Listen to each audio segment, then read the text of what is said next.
కన్నీరు తుడవలేని అధికారం ఎందుకు? నేను ఎప్పుడు చెప్తా ఉన్నా, నేను మీకు కష్టమైన క్లిష్టమైన పంచాయతీరాజ్ శాఖనే తీసుకున్నాను. చాలామంది అడిగారు హోంశాఖ తీసుకోండి, లేదంటే ఫైనాన్స్ తీసుకోండి, లేదంటే రెవెన్యూ, ఇట్లాంటివన్నీ మాట్లాడుతున్నా. నాకేమొద్దు. ఈ రోడ్డు గ్రామ స్వరాజ్యం కోసం బాపూజీ కలలు కన్నారు. ఆ కళలు నెరవేర్చడం కోసం నేను పంచాయతీరాజ్ శాఖ తీసుకున్నాను. నేను ఒకటే చెప్పాను అధికార యంత్రాంగానికి అందరికీ మొట్టమొదటి మీటింగ్లో, నాకు లంచాలు అవసరం లేదు, మిమ్మల్ని ఎవరిని డబ్బులు అడగను, నేను ఈ కాంట్రాక్ట్ ఎవరికి ఇస్తున్నారని అడగను, కానీ నేను అడిగేదల్లా ఇచ్చిన కాంట్రాక్టర్ సవ్యంగా పనిచేస్తాడా లేదా అదొకటే అడుగుతున్నాను.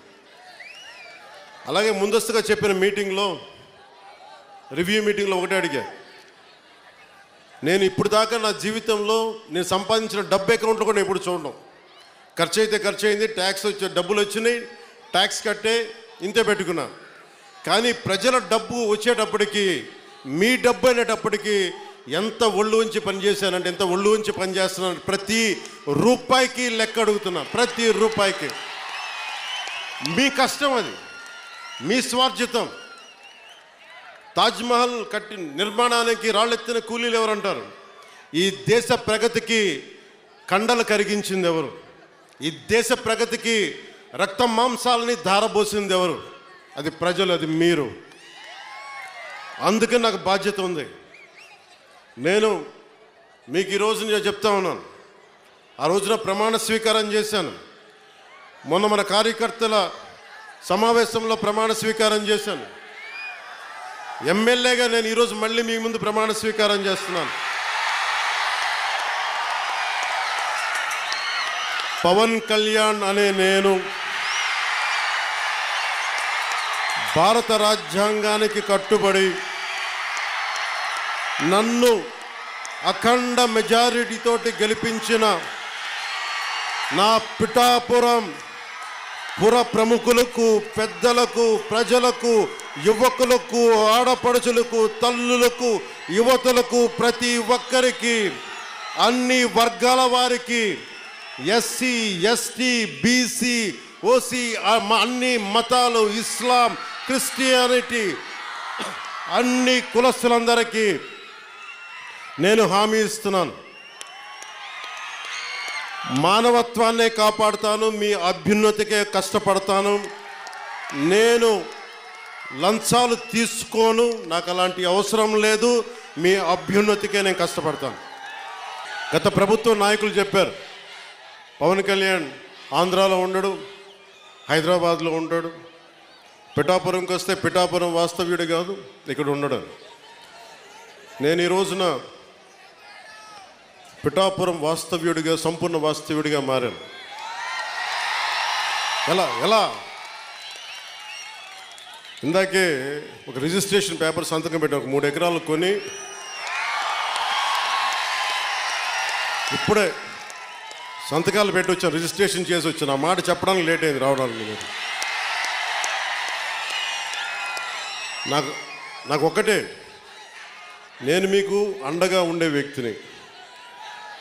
నేను మీరు చూడండి, మీరు నాకు గుప్పిడంత గుండె బలం ఇస్తే నాకు, నేను హిమాలయ పర్వతాలనంత బలంతో, తేజస్సుతోటి మన కూటమికే అండగా, విజయానికే మేమందరం అండగా పనిచేస్తాం. మీరు ఇచ్చిన స్ఫూర్తి. మీరు యువత ప్రతిసారి నలిగిపోతూ ఉన్నారు. మన వెళ్తా అన్న మాకు ఉద్యోగాలు లేవు, ఐటీ పరిశ్రమలు తీసుకురా అన్న, మాకు పరిశ్రమలు తీసుకురా. ఇందాక వెళ్తే దారి పొడవునా మాకు నీళ్ళు రావట్లేదు, పక్కనే కేంద్రం పథకంతో వచ్చే నీటి పథకాలు ఉన్నా కానీ పక్కనే 50 అడుగులు కూడా లేని పక్కనే ఉన్న గ్రామానికి నీళ్ళు రావట్లా. వీటి వెనక కావాల్సింది అధికార యంత్రాంగాన్ని కొంచెం ప్రేమగా మాట్లాడి, బాధ్యతగా మాట్లాడి, గౌరవంగా మాట్లాడే పనిచేసే నాయకత్వం కావాలి. నేను అధికారులకి, మన నాయకులందరికీ ఒకటే చెప్పాను, నేను ప్రభుత్వ ఉద్యోగి కొడుకుని, ప్రభుత్వ ఉద్యోగులకి మేము గౌరవిస్తాం. నాయకులందరికీ చెప్పాను, మీరు ఎమ్మెల్యేలుగా గెలిచి అధికార యంత్రాంగం మీద జులుం ప్రదర్శిస్తే మటుకు క్రమశిక్షణ చర్యలు ఉంటాయి. అధికారులకి చాలా చాలా గౌరవం ఇవ్వండి. ఒకవేళ తప్పేదైనా ఉంటే అది మాట్లాడే విధానం వేరే ఉంటుంది, కానీ మీరు గత ప్రభుత్వం నాయకుల్లాగా దౌర్జన్యపూరితంగా బెదిరిస్తే పార్టీ పరంగా క్రమశిక్షణ చర్యలు ఉంటాయని చాలా రివ్యూ మీటింగ్లో చాలాసార్లు చెప్పాను నేను వారికి. ఎందుకంటే నోరు మంచిదైతే ఊరు మంచిది అవుద్ది అంటారు. నేను ఒక అధికారి దగ్గరికి వెళ్ళి మీకు నీటికి రావాలి అంటే చొక్కా పట్టుకొని బూతులు తిడితే ఎవరు మాట్లాడతారు? మాట్లాడాలి, వాళ్ళ కష్టం కూడా అర్థం చేసుకోవాలి, వారి కష్టాలను కూడా అర్థం చేసుకునే మాట్లాడాను. అందుకని నేను ప్రప్రథమంగా మీకు ఇచ్చిన హామీలు తాగునీరు, సాగునీరు, విద్య, వైద్యం, ఉపాధి అవకాశాలు.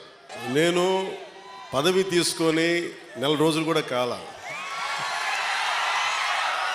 రోడ్లు కదా అన్నీ చేద్దాం, ఏది నా దృష్టిలో లేకుండా లేదు.